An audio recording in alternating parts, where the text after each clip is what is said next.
반갑습니다. 케빈입니다. 5월의 마지막 오픈더테크에 오신 여러분들을 진심으로 환영합니다. 지금으로부터 한 달 전 애플이 4월 봄 애플 이벤트를 통해 한 가지 제품을 발표하였습니다. 애플은 작년 11월부터 자사 노트북 라인업인 맥북 라인업에 첫 자사 애플 실리콘 칩셋 M1을 탑재해오기 시작했습니다. 그리고 그 M1 칩셋을 애플의 또 다른 라인업 중 하나인 아이패드 라인업에 탑재함으로써 그동안 우리가 알고 있던 태블릿의 개념을 바꿔줄, 그리고 태블릿 시장에 큰 변화를 주게 될 제품, 바로 M1 아이패드 프로 11인치 모델을 대략 6일간 사용해본 후기를 디자인 및 폼팩터, 디스플레이, 성능, 카메라, 실사용기로 여러 분야로 나누어서 전문가를 생각하며 전해드리는 게 아닌 저처럼 일반 소비자들을 생각하며 자세하게 전해드리도록 하겠습니다. 참고로 이 리뷰 영상은 제가 거의 일주일간 사용해오면서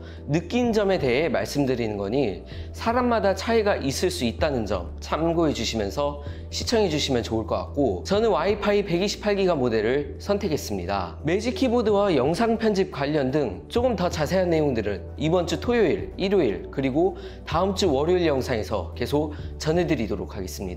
먼저 디자인입니다. 아시다시피 디자인은 2020년에 출시한 아이패드 프로와 별다름 없는 것을 확인해 보실 수 있습니다. 저는 스페이스 그레이 대신 실버로 골랐는데, 그 이유는 일단 저는 다한증이 조금 있어서 스페이스 그레이는 케이스 없이 일반 태블릿으로 사용하게 될 경우 무조건 지문 자국이라던가 이런 부분이 굉장히 잘 보이기 때문입니다. 무게 같은 경우 M1 아이패드 프로 11인치는 466g이었는데 이는 전작인 2018, 2020 아이패드 프로 11인치와 거의 비슷한 수치였지만, 제가 잠시 동안 빌렸던 2018 아이패드 프로와 비교했을 때 무게 분배가 2018년도 쪽에 더 잘 되어 있어서 2021 아이패드 프로가 더 무겁다는 느낌이 강하게 느껴졌었습니다. 그리고 이번에 12.9인치로 가지 않고 11인치를 먼저 구매한 이유가 이번 주 내로 영상에서 자세하게 전해드리겠지만 일단 크기가 휴대성으로 완벽한 크기이기도 하고, 일단 두 손으로 편하게 그냥 패드를 들어서 사용하기에 적합해서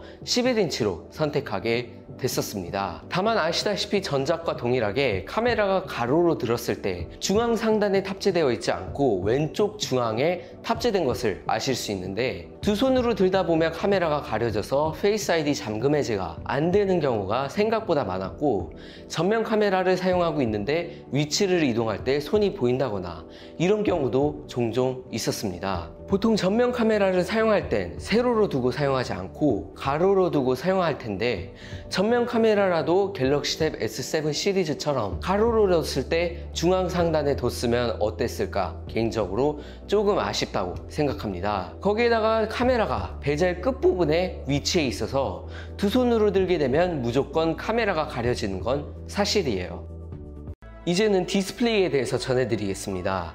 디스플레이는 기존 2020 아이패드 프로에 탑재되던 동일한 LCD 패널이 탑재돼서 짧게만 전해드리도록 하겠습니다. 아시다시피 LCD는 이번 12.9인치에 탑재된 미니 LED와는 달리 블랙 영역을 잘 구현하기 어려운데, 밖에 나가서 사용하게 될 경우 자연광 때문에 블랙 영역이 막 눈에 거슬릴 정도로 잘 표출하지 못하는 게 보인다거나 이런 건 없었습니다. 다만 빛이 그렇게 없는 장소에서 확실히 체감이 많이 됐었고, 이게 자꾸 뇌에서 일반 LCD라 블랙 색상을 잘 표출하지 못한다 라는 생각이 계속 들다 보니까 초반에는 별로 그렇게 거슬리거나 하진 않았는데 점점 시간이 갈수록 계속 신경이 쓰이게 되더라고요. 11인치에도 미니 LED를 탑재해줬으면 좋았겠지만 이 부분은 역시나 안타까운 사항 중 하나라고 생각합니다.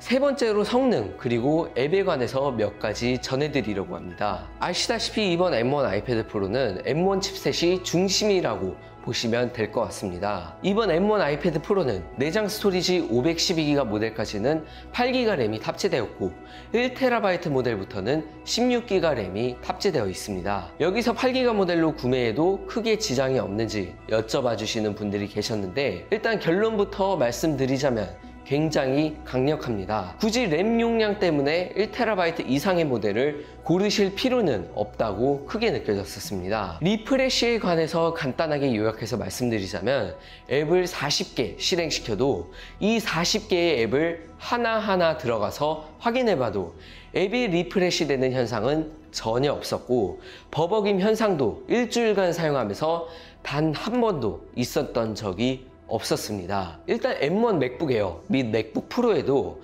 램 8기가가 탑재된 모델에서도 굉장히 뛰어난 성능을 보여줬었습니다.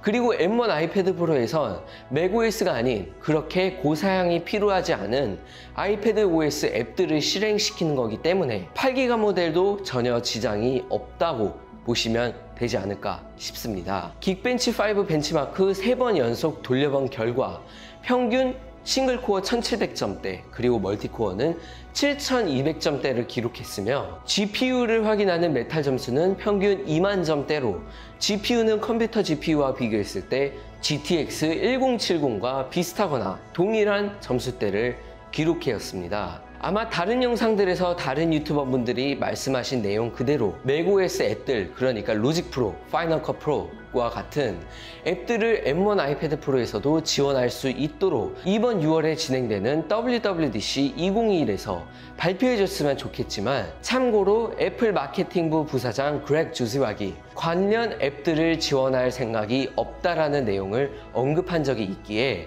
어떻게 될지는 조금 지켜봐야 될 부분이 것 같습니다. 솔직히 애플이 이런 앱들을 지원할 계획이 없다면 어도비와 같은 큰 회사들에서 맥OS에서 원래 지원했던 앱들, 그러니까 어도비로 치면 프리미어 프로나 진짜 컴퓨터용 포토샵 앱과 같은 앱들을 아이패드 OS에서도 개발해서 빨리 지원해줬으면 합니다. 다만 한 번 쓰면 오래 쓸 수도 있고 돈도 생각보다 많이 나가는 제품인데, 저는 미래를 보며 믿고 구매하기보단 지금 현재 이 상황만 보면서 구매 결정을 하시는 것을 권장드리고 싶습니다. 성능 부분에서 정리해서 말씀드리자면 말할 것도 없이 완벽합니다.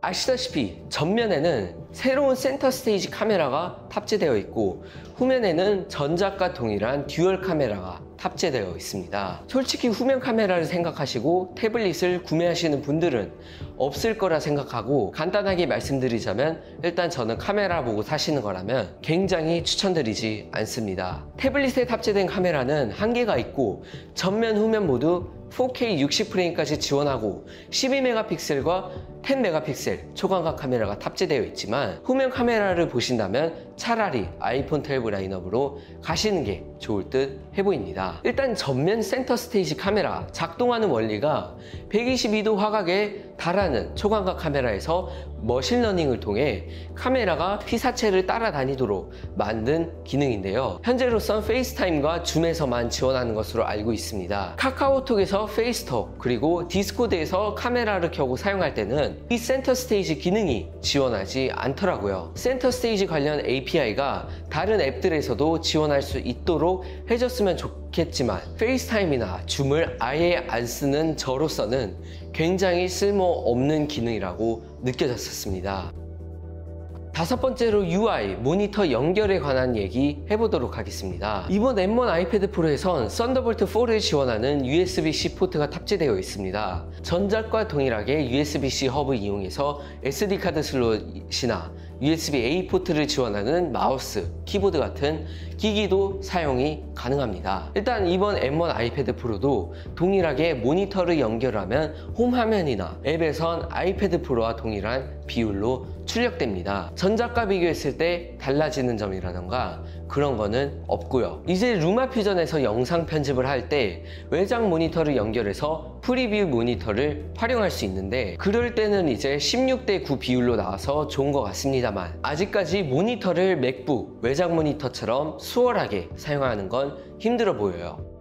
마지막 6번째로 배터리 그리고 발열 부분입니다. 일단 영상 렌더링이나 매직 키보드 그리고 M1 아이패드 프로를 노트북처럼 사용할 수 있을지에 대해선 내일 영상에서 자세하게 전해드리도록 하겠습니다만, 거의 일주일간 사용하면서 저는 스포티파이에서 노래를 듣거나 유튜브 영상 시청 그리고 루마 퓨전을 위주로 사용했었습니다. 배터리는 고사양 앱을 실행시켰을 때 루마 퓨전 기준 15분 동안 편집하고 1080p 60프레임 영상 기준으로 렌더링을 해보면 배터리가 100%에서 85, 83%까지 내려왔었고, 그냥 평상시처럼 영상 시청, 웹서핑, 간혹가다 게임, 루마 퓨전 사용 등 중간 밝기 정도로 설정해둔 기준으로 13시간 정도에서 13시간 30분 정도 사용했었습니다. 발열은 루마 퓨전 앱을 실행시켰을 때는 후면 애플 로고가 있는 부분과 기기 하단 부분에 발열이 중심으로 있었고, 최대는 35도 정도까지 갔었던 것 같고, 대략 40분간 계속 유튜브에서 4K 영상 시청 시 한 32도 정도까지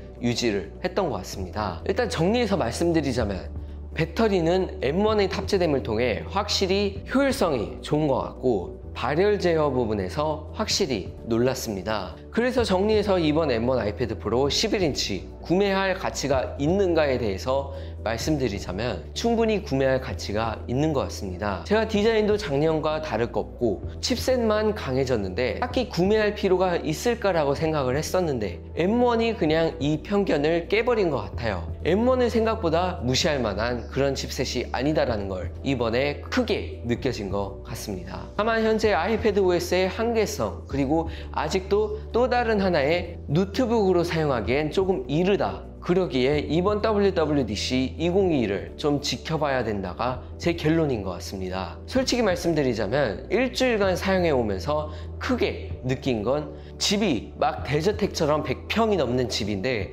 가구가 의자 하나만 있는 것 같은 그런 느낌이에요. 조금 더 자세하게 전해드리고 싶었지만 영상이 조금 길어질 것 같아서 그 외에 궁금하신 사항 있으시다면 댓글로 남겨주시는 거 잊지 마시고 이번 주에 계속 이어서 전해드리도록 하겠습니다. 긴 영상 함께 해주셔서 감사드리며 항상 건강 조심하시고 내일 영상에선 뵙도록 하겠습니다. 고맙습니다.